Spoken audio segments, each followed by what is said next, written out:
Aleluya. Qué bueno que está usted, mi hermano y amigo, conectado para escuchar este mensaje que el Señor puso en mi corazón. El río de bendiciones.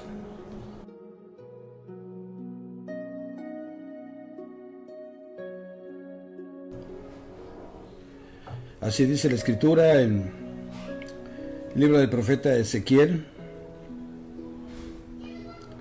capítulo 47,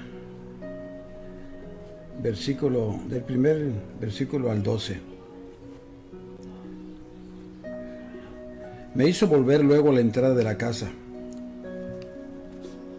Y aquí aguas que salían de debajo del umbral de la casa hacia el oriente, porque la fachada de la casa estaba al oriente, y las aguas descendían de debajo, hacia el lado derecho de la casa, al sur del altar. Y me sacó por el camino de la puerta del norte, y me hizo dar la vuelta por el camino exterior, fuera de la puerta, al camino de la que mira al oriente. Y vi que las aguas salían del lado derecho, y salió el varón hacia el oriente, llevando un cordel en su mano, y midió 1000 codos, y me hizo pasar por las aguas hasta los tobillos. Midió otros 1000, y me hizo pasar por las aguas hasta las rodillas. Midió luego otros 1000, y me hizo pasar por las aguas hasta los lomos. Midió otros 1000, y era ya un río que yo no podía pasar, porque las aguas habían crecido de manera que el río no se podía pasar sino a nado. Y me dijo: ¿has visto, hijo del hombre? Después me llevó y me hizo volver por la ribera del río. Y volviendo yo, vi que en la ribera del río había muchísimos árboles a uno y otro lado. Y me dijo: esas aguas salen a la región del oriente, y descenderán al Arabá, y entrarán en el mar, y entradas en el mar, recibirán sanidad a las aguas.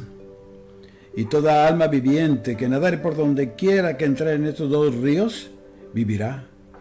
Y habrá muchísimos peces por haber entrado allá en esas aguas, y recibirán sanidad, y vivirá todo lo que entrar en ese río.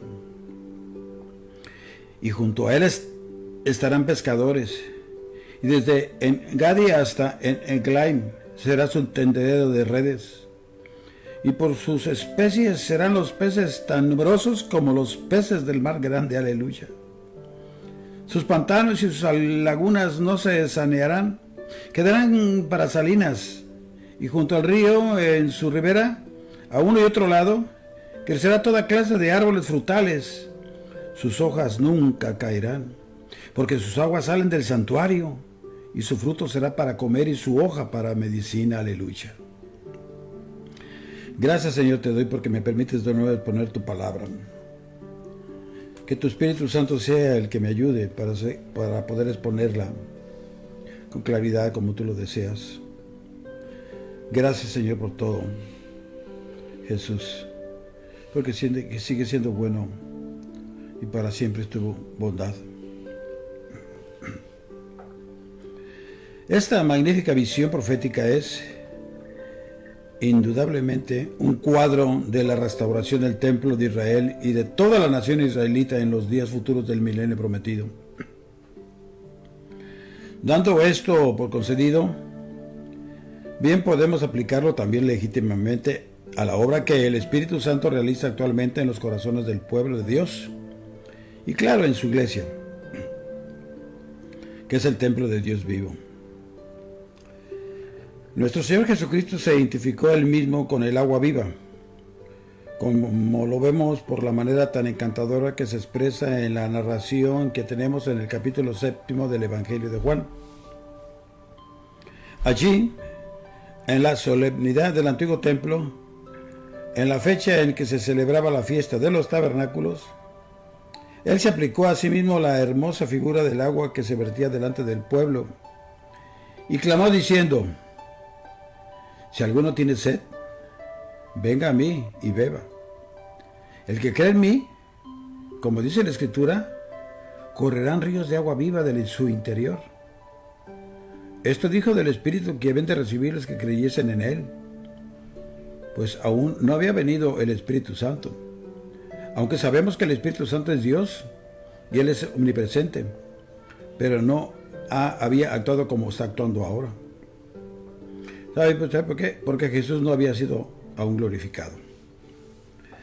Esa es una paráfrasis exacta del significado de la visión que tuvo Ezequiel. Representa al Espíritu Santo en forma de río cuyas aguas corren de las entrañas del corazón consagrado y llegan a convertirse en ríos de bendición que bendicen a otros.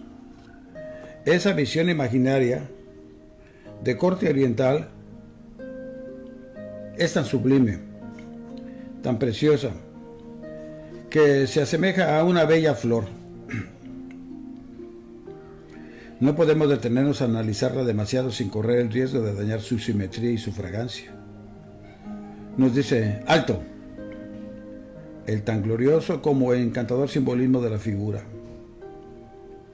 Se refiere al arroyo de aguas cristalinas que se fueron haciendo más y más profundas y extendiéndose como ríos que corrían por las tierras desiertas, transformándolas en vergeles de encantadora belleza y deslumbrante verdor. Habla de frutos y de hojas de sanidad.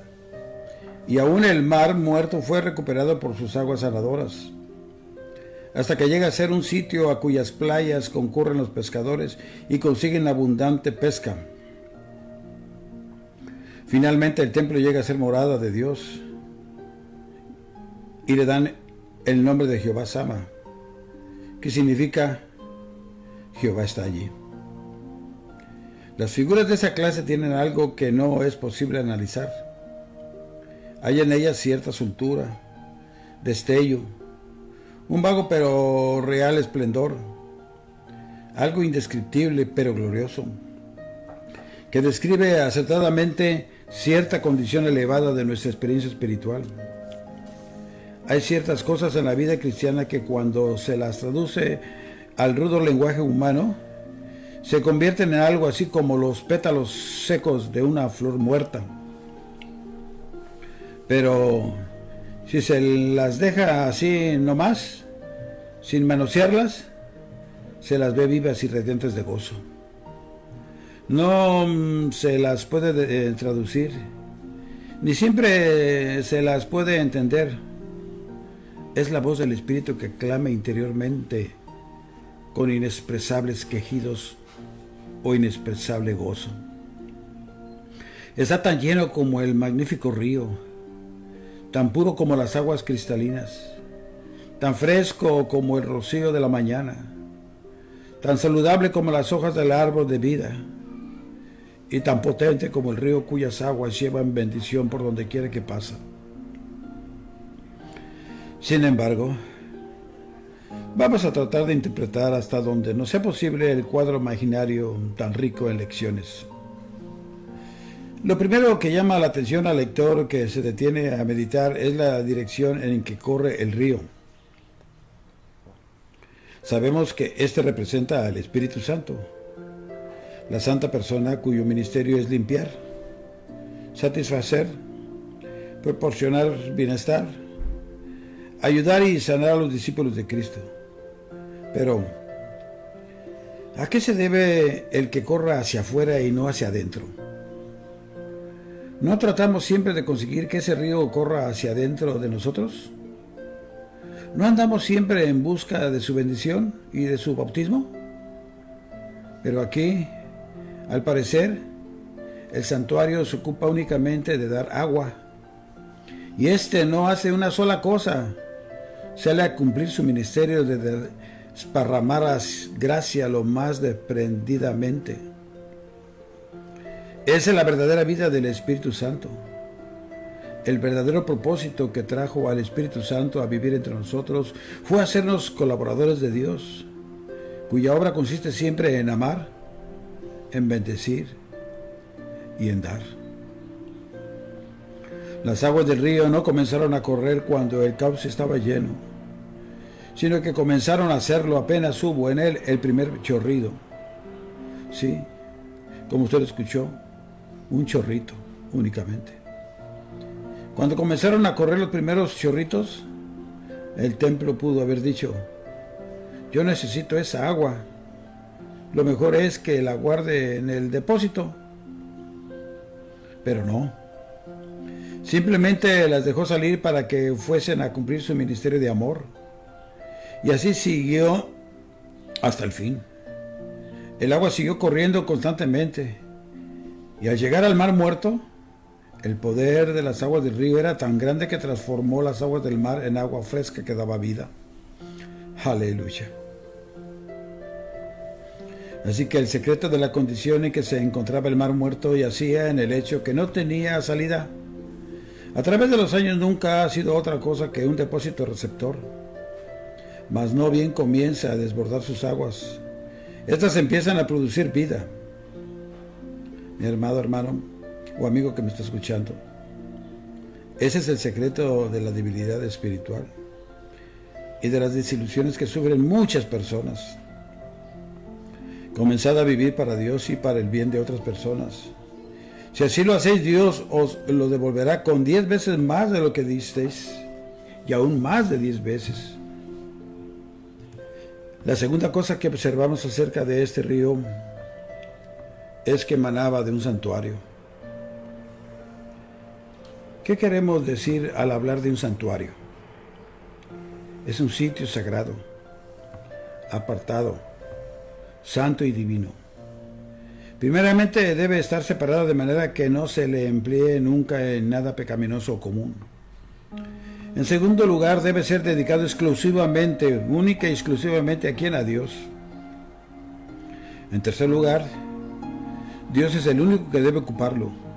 Él debe ser el dueño y soberano, y el único objeto de adoración y culto, no otro, mucho menos ni otra. En ese sentido, el creyente verdaderamente consagrado es santuario de Dios. Somos el templo viviente, mi hermano, pues se separa de todo lo malo y se dedica al servicio del Altísimo. Entonces el Espíritu Santo viene a morar en él y a representar a la Trinidad en su condición de ocupante propietario no solamente de su corazón, sino de todo su ser, de toda su vida. Ese es el santuario. Por eso también nos dice el escritor de Hebreos que somos la casa de Dios. Qué privilegio, mi hermano.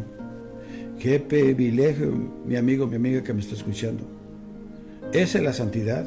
En el momento que aceptamos a Jesucristo como nuestro único y suficiente Salvador, somos santos, somos redimidos, somos justificados, hemos nacido de nuevo. Bendito sea el nombre del Señor. Eso lo dice Él. Esa es la verdadera vida cristiana, y desde las almas de esa clase siempre correrá el río. Alabado sea el nombre del Señor. Pero nadie puede bendecir a otros más de lo que la propia persona ha sido bendecida. Nadie puede dar lo que no tiene. Nadie puede sacar agua de una fuente impura. ¿A qué se debe el que no bendigamos más a otras personas de lo que lo hacemos? Ello se debe a que nuestros corazones no son santuarios. Tratamos de hacer algo para Dios, pero no tardamos en darnos cuenta que no podemos hacer mucho por el hecho de que tenemos el corazón ocupado con 1000 cosas que no debieran estar allí. Dios no puede tener parte alguna en ningún otro sitio donde se encuentre algo malo, ni puede aceptar ningún servicio que se le ofrezca a medias. Mi hermano amado, oyente, mi amigo, mi amiga, lo que debemos hacer es consagrarnos a Dios, y más que todo, que aceptes a Cristo como tu único y suficiente Salvador. Si no lo has hecho, hazlo. Dejemos que Él lo santifique, que lo llene, para que luego corra de nosotros el Espíritu Santo en toda su plenitud. Y esa es la promesa de Dios. Él quiere que dentro de su interior corra el poder, el río del Espíritu Santo en toda su plenitud. La tercera cosa notable respecto a este río era el hecho que vertía de abajo de la puerta del santuario. No descendía del cielo, ni de ningún cerro que estuviese detrás. ni de la fuente que estaba en el recinto sagrado. El río manaba del sitio más bajo, de debajo de la escalera, donde pisaba la gente al pasar. De igual modo, el Espíritu Santo sale del corazón humilde y consagrado. Emplea al hombre muerto para el mundo y para sí, y no piensa en lo que él mismo es, sino que su deseo es darle a Dios toda la gloria, y el Señor puede llenarle a su gusto y sin medida. Alabado sea el nombre del Señor. La cuarta cosa que llama la atención al ver este río es la dirección en que corre. Corre hacia el oriente. Es el río de la mañana, no de la noche. No representa la vida antigua, cuyo sol se está poniendo, sino que representa la nueva vida, que ha comenzado con la resurrección de Cristo y vive en la anticipación de la mañana eterna. Aleluya. Se trata de una nueva vida resucitada que mira en dirección al sol que se levanta. Alabado sea el nombre del Señor. Ese río comienza en la forma de un arroyito, con muy poca agua. En el curso de la primera media milla, no es más que un arroyuelo. Es tan pequeño que se desliza por debajo del quicio de la puerta. Al principio no es más que un diminuto arroyuelo, pero antes de llegar al mar se convierte en un torrentoso río. Al Espíritu Santo le agrada igualmente comenzar sin mucho ruido. Le agrada hablarnos con silbo apacible y delicado, como dice la palabra, para hacernos ver que no estamos muy distantes. Si nos hablase con voz muy alta, ello sería señal que nos encontramos lejos de Él, o que somos muy lentos. No hay nada que exprese mejor la confianza que se nos tiene que el hecho que se nos digan los secretos con voz suave y apacible. El bendito Espíritu Santo se nos acerca y nos habla con voz tan tierna y suave que parece como si fuera solo su aliento y no su voz lo que oímos. Yo lo he experimentado, mi querido oyente. En 3 ocasiones en mis 42 años que he estado como cristiano, he escuchado esa voz apacible y suave. Y si no le conocemos, cuando se nos presenta así, pequeño, no le veremos crecer y desarrollar. Y nos causará sorpresa ver que no recibimos la bendición, y entonces queremos saber por qué. Esperamos viento y lluvia, queremos ver un ciclón de poder, tormentas eléctricas, etc. Cuando el ambiente esté lleno de fuerza y de divino fuego eléctrico, lo único que nos toca hacer es la conexión para tomar la cantidad de corriente y fuerza eléctrica que necesitamos y para aplicarla a todo el mecanismo de nuestras vidas. Aleluya. Mi amigo oyente, hermano, si usted llegara a reconocer los primeros toques de Dios, los primeros susurros de su voz, el toque de su dedo, detrás de lo cual se encuentra toda su omnipotencia, Él le hará ver a usted que no es, como dice la palabra del Señor, con fuerza, sino con mi espíritu, ha dicho Jehová de los ejércitos. Alabado sea tu nombre, Señor Jesús, porque para siempre es tu misericordia, Señor. La primera parte del recorrido del río era cosa de media milla del sitio desde donde nacía. Allí el profeta se encontró con él que le atendía, y éste le hizo cruzar el arroyo. Y vio que el agua iba aumentando hasta llegar a los tobillos. La palabra hebrea que aquí se emplea es mucho más expresiva que la nuestra, pues quiere decir literalmente que el agua le llegó hasta la planta de los pies. Sin duda había muy poca agua. Tal vez no tenía ni 1/4 de pulgada de profundidad. Y si el profeta la hubiese mirado con indiferencia, no habría tenido el placer de disfrutar de la gloria de la visión. Pero él no tuvo a menos pisar el agua, aunque era muy poca. Había suficiente para mojarle la planta de los pies, y eso le bastaba. ¿No es eso cabalmente lo que se nos dice a nosotros? Como dice la Escritura: os he entregado todo lugar que pisara la planta de vuestro pie? ¿Qué nombre daremos a ese hecho de poner nuestros pies en el agua? Tal vez sea el acto de dar el paso confiando en el Espíritu de Dios, el lanzarnos a la aventura, pero poniendo nuestra confianza en las promesas que nos ha hecho, contando con Él, que ha de ayudarnos a cargar lo que nos abrume y confiando en Él para todo, y testificando públicamente que Él es nuestra vida y nuestra fortaleza. ¿O quiere decir obediencia? Representa el dar los pasos necesarios para desempeñar el deber. ¿No es ese también uno de los primeros pasos de la obra del Espíritu Santo? Él viene para enseñarnos a que tengamos fe y a que seamos obedientes, y siempre espera que hagamos algo desde el primer momento de nuestra carrera espiritual. Algo que muchas veces exige sacrificios, algo que prueba la sinceridad de los motivos que nos impulsan a proceder como lo hacemos, algo que para nosotros signifique todo, pero al obedecerle y proseguir vemos que Él se acerca a nosotros para darnos mayores revelaciones y para guiarnos a mayor plenitud de conocimientos. Aunque muchos no creen en las revelaciones, yo sí lo creo, porque Él sigue siendo el mismo de ayer, de hoy y por todos los siglos. Aunque muchos y muchas dicen que ya está todo revelado, no es así. Dice la palabra, clama a mí y yo te responderé y te enseñaré cosas grandes y ocultas que tú no conoces. Mi amado oyente, daremos ambos pasos, meteremos nuestros pies en las aguas y tomaremos el Espíritu y aceptaremos con buen ánimo toda la voluntad de Dios. Las aguas hasta las rodillas, aquí nos dice la Escritura. Aquí se trata del ministerio de la oración con el espíritu del alma obediente y fiel a Dios. El Espíritu Santo nos conducirá a lugares secretos del Altísimo y nos permitirá cargar las penas y trabajos que agobian a otras personas participando con Él los deberes del sacerdocio que Él desempeña siempre ante el trono de Dios. Eso es más que lo que decimos o hacemos. Se trata del desempeño de un deber para Él que se nos concede verdadero poder. Pero para ello debemos ser bautizados por el Espíritu Santo. No siendo así, todo lo que hagamos será en vano.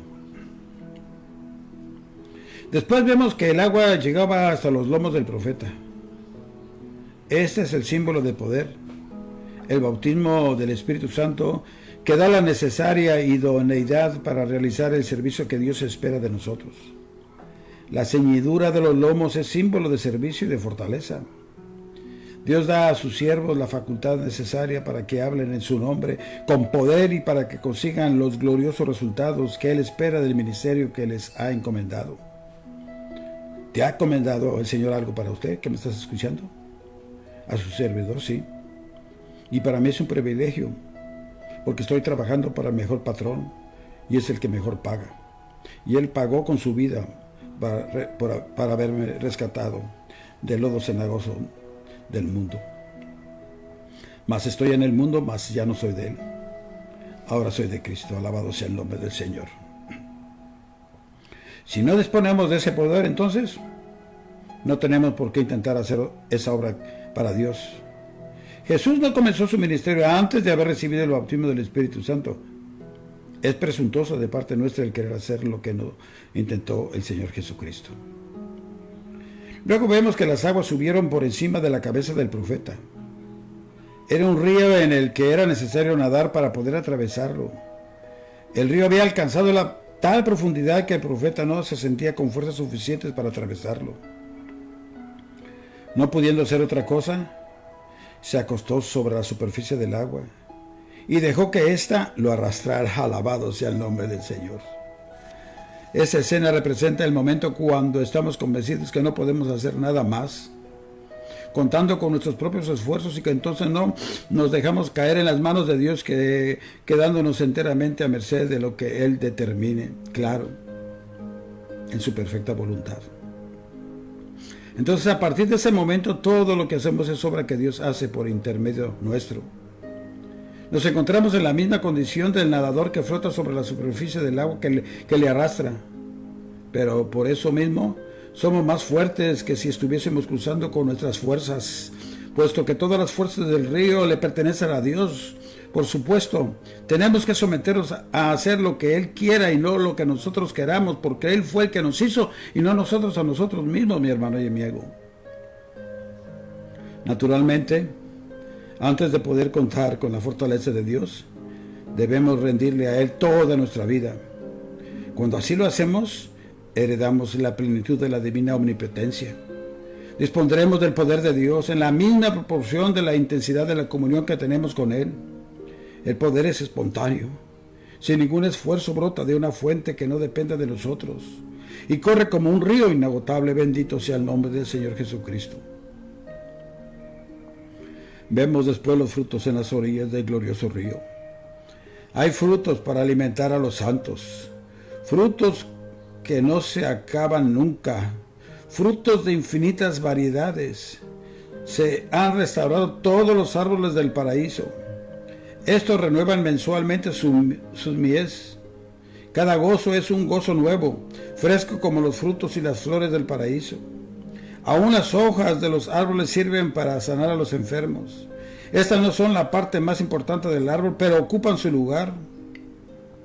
De igual modo, el Señor sana por medio del Espíritu Santo. Es uno de los ministerios del Espíritu, pero no el más grande de los servicios que presta. La sanidad por el Espíritu corresponde en importancia al que tiene las hojas con el árbol, mientras que el fruto corresponde a la vida espiritual del alma. Hay, además, otros frutos, en especial el de almas preciosas. Los pescadores están de pie en la playa del Mar Muerto, reuniendo los gloriosos resultados de su labor. Qué imponente era el cuadro que presentaba el Mar Muerto. Tan cerca de las puertas de Jerusalén, nos recuerda continuamente cómo el mundo infernal se encuentra situado tan cerca de las puertas del cielo. Allá está Sión y el templo, pero allá también estaba el Mar Muerto y la puerta del infierno. Sí, cerquitas entre los dos, el mar de la muerte y la puerta del infierno. Eso sigue siendo igual hoy día. Mientras nosotros nos regocijamos en la bendita plenitud del Espíritu, cerca de nuestras puertas están las masas sumidas en el dolor que trae el pecado, los profundos peligros y las grandes aflicciones que abundan en nuestras ciudades y en todo este pobre mundo perdido. Pero al ser nosotros llenos con el poder del Espíritu Santo, nosotros también saldremos como pescadores de hombres para reunir almas preciosas para Cristo. A eso nos mandó nuestro Señor Jesucristo. Y predicar mi evangelio a toda criatura, nos dice la Escritura. Antes éramos criaturas, pero ahora somos hijos de Dios. Qué privilegio para cada uno de nosotros, más para su servidor.